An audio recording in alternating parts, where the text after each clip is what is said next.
Morjens! Käppäilin tän Tampereen Hervantaa. Täällä on tämmönen pieni Koukkurahkan suo. Niin on täällä sen laitamilla. Ja on testaamassa lumikenkiä. En elämäni ensimmäistä kertaa, vaan toista kertaa. Ensimmäinen kerta oli toissapäivänä. Ja siitä oli tarkoitus tehdä tää video, mutta tapahtui niin sanottu freak accident. Ja hukkasin suurimman osan kuvamateriaalista. Niin täällä sitä taas ollaan. Hommasin uudet kengät. Semmoiset kuin Grit Armor Dovrefell. Sitten mulla on myös tämmöiset Mackenzie alumiiniteleskooppisauvat, kun halvalla sain. Ja näitä on tarkoitus nyt testailla. Mä kerron vähän myöhemmin, miltä nämä tuntuu. Ja tosiaan tuossa toissapäivänä jo pikkasen pääsin kokeilemaan näitä. Ilma on kiva. Toivottavasti aurinko pysyy tuolla taivaalla, ei katoa pilvien taakse. Ja ainoa miinus siitä, että jokin työkone tietenkin päätti jyskyttää juuri tänään tuolla. Ja kiviä murskautuu ja se kuuluu tänne, mutta ei anneta sen häiritä. Ja mikäs tässä? Kaunis ilma ja ei kun menoksi.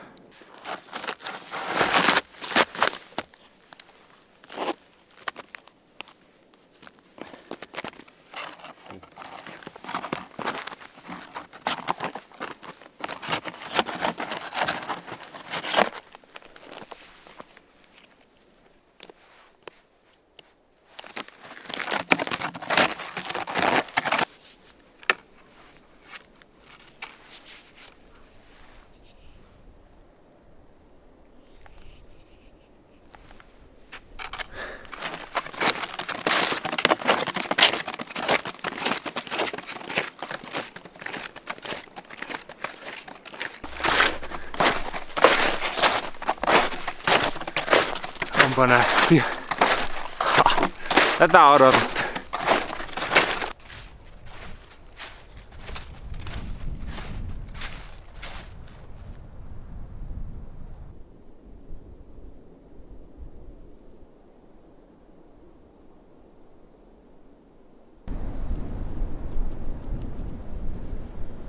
Suolla jotenkin sielu lepää.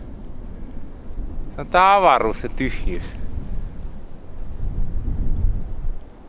Pidän noista pienestä kitukasvuista männystäkin. Ei tarvi olla iso kasvua, niin heti tulee semmonen kiva fiilis. Puuttuu vaan suopursujen tuoksu tästä.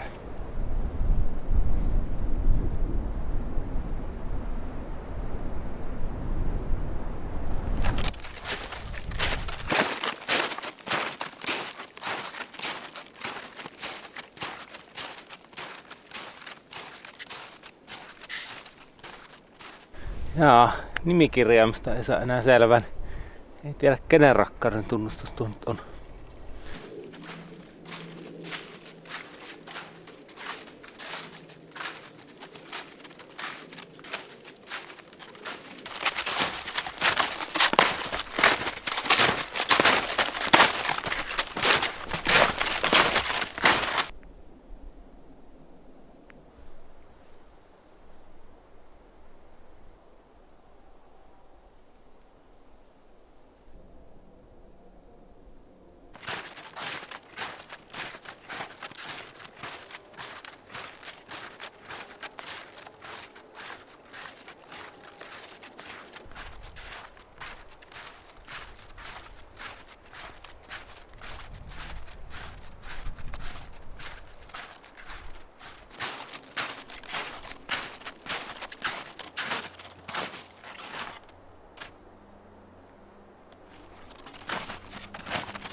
Joo, olen tässä Koukkujärven keskellä. Tässä on pieni tämmönen metsäkaistale. Tuuli vähän yltyy. Aurinkokin menee ehkä vähän pilveen. Mikäs tässä? Ihan kiva. Kiva nähdä paikkoja tällä vähän niin kuin eri kulmista. Ehkä kesällä tulisi tähän. Ainakaan tuosta järven yli tultuu. Vähän märkää. Nyt pääsee pikkasen kuivemmin jaloin. Joskin pikkasen on sukat märät, kun tulee toi lumi nahkakengästä läpi, kun he sulaa siinä. Niin Yllättävän rapsakka kyllä tää lumenpinta, että vaikka aurinko on paistanut, niin tää on silti vähän niinku pakkasen puolella. Siinä huomaa, että tää sompa ei ehkä ole ihan täydellinen tommoseen. Tää on seuraan tiivis rakenteinen. Se vähän meinaa jumittaa, kun niinku nostaa sitä sauvaa. Et ehkä semmonen perinteinen suomalainen malli, että jossa on niinku se kehä ja sitten nahka tai muovisuikaleita siinä niinku se kehä sisällä, niin ehkä se toimisi paremmin, mutta täytyy sanoa, että on niin pitkä aika kyllä semmoisten käyttämisestä, että en oikein muista. Mutta vähän niinku jarruttelee. Samoin vähän jarruttelee tuota kenkäilyä. Ei pahasti, mutta kengät on kyllä aika ketterät ja näillä lompsii melkein niinku normaalikengilläkin. Tai voi olla, että näin osaa kävellä näillä lompsii niinku normaalikengillä. Se voi olla siitäkin. Eikä tässä mitään. Mä jatkan vielä vähän matkaa, sitten juon vähän kaakaota ja katsotaan sitten vähän semmoinen yhteenveto näistä välineistä, että miltä näin tuntuu. Lumitilannehan on muuten vähän huono, ettei tässä nyt silleen kunnolla pääse näitä testaa. Tää on melkein tää suo ainoa paikka, jossa on upottavasti lunta näissä metsissä. Mut kyllä mä kokeilin tossa vähän aiemmin lompsia ihan niinku varsikengillä tuolla lumessa. Ja kyllä se oli vaikeampaa kuin näillä. Et välillä humahti jalka. Että kyllä näistä kuitenkin jotain hyötyä on.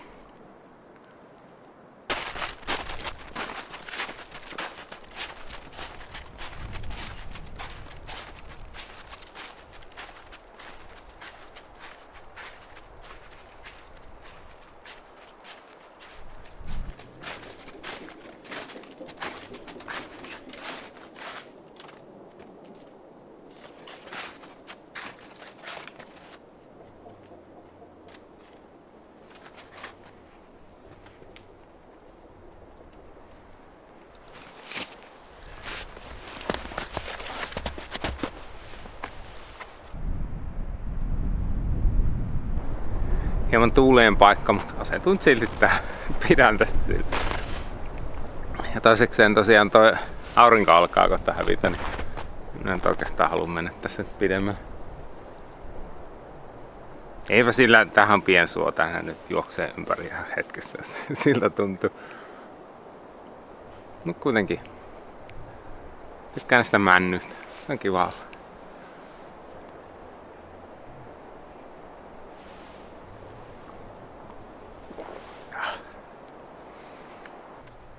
No niin, katsotaan vähän miten nämä varusteet toimii.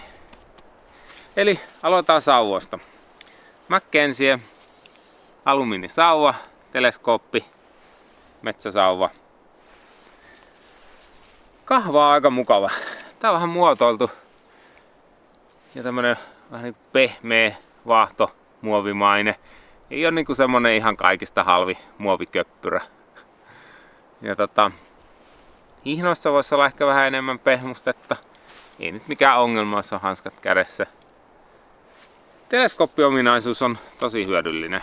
Tälläkin reissulla sitä tuli käytettyä. Jos lumen määrä vaihtelee tai se upottavuus vaihtelee tai välillä hyppää lumikenkien päältä pois ja menee kovalla polulla ja niin poispäin, niin haluan ehkä säätää tätä pituutta. Minä ainakin haluan. Tää sompa, niin. Tää on vähän pieni ja tämmönen tiheä. Ehkä vähän jumittee tolla, jos on tiukempi lumi. Mut en oikein muista, miten muunlaiset sommat toimii. Niin ehkä kannata liikaa kuunnella minua tässä. Mut en näin äkkiseltä ehkä täysin vakuuttua tosta. Mut ihan jees sekin. Ei silleen nyt ongelmaa.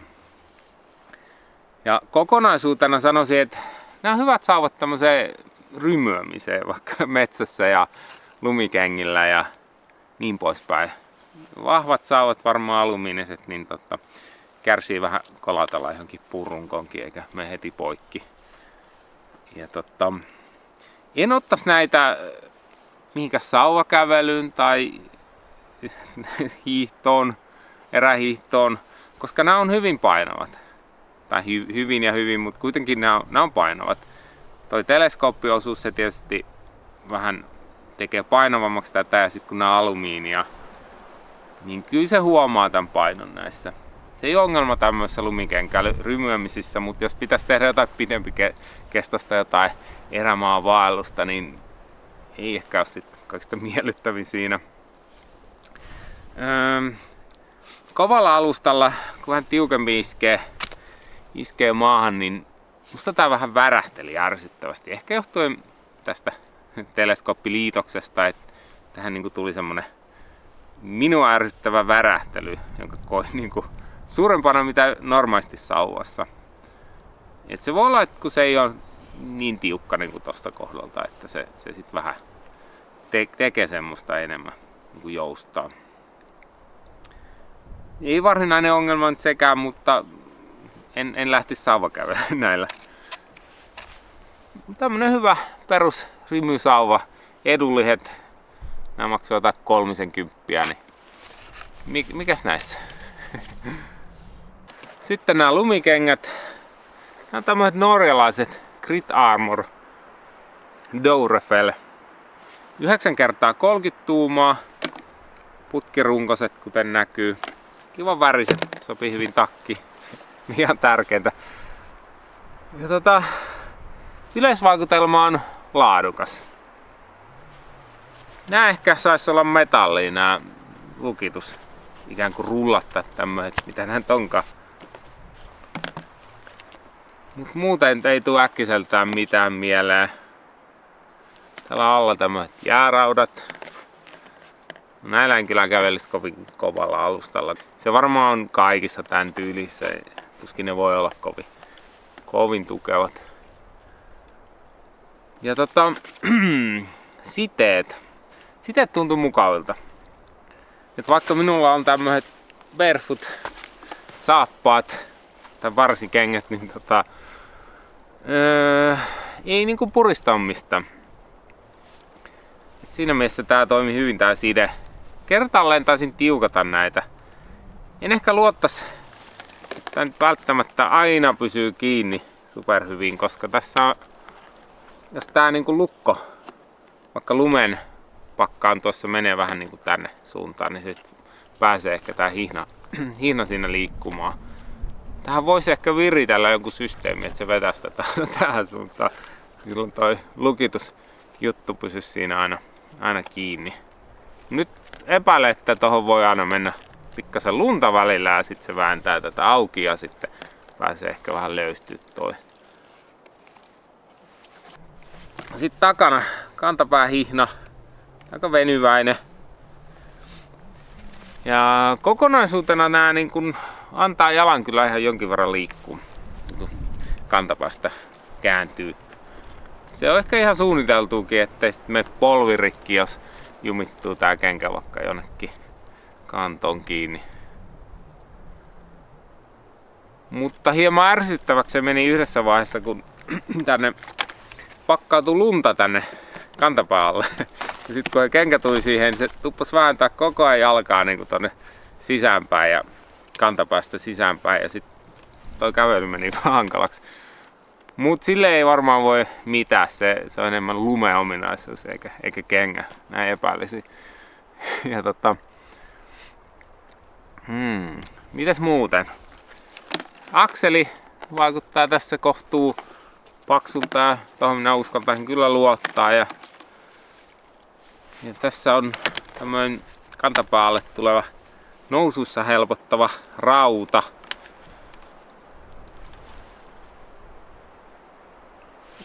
Mitä nyt menin tuolla metsässäkin vähän ja menin mäkiä ylös ja alas, niin tuntuu aika ketteriltä ja kevyiltä.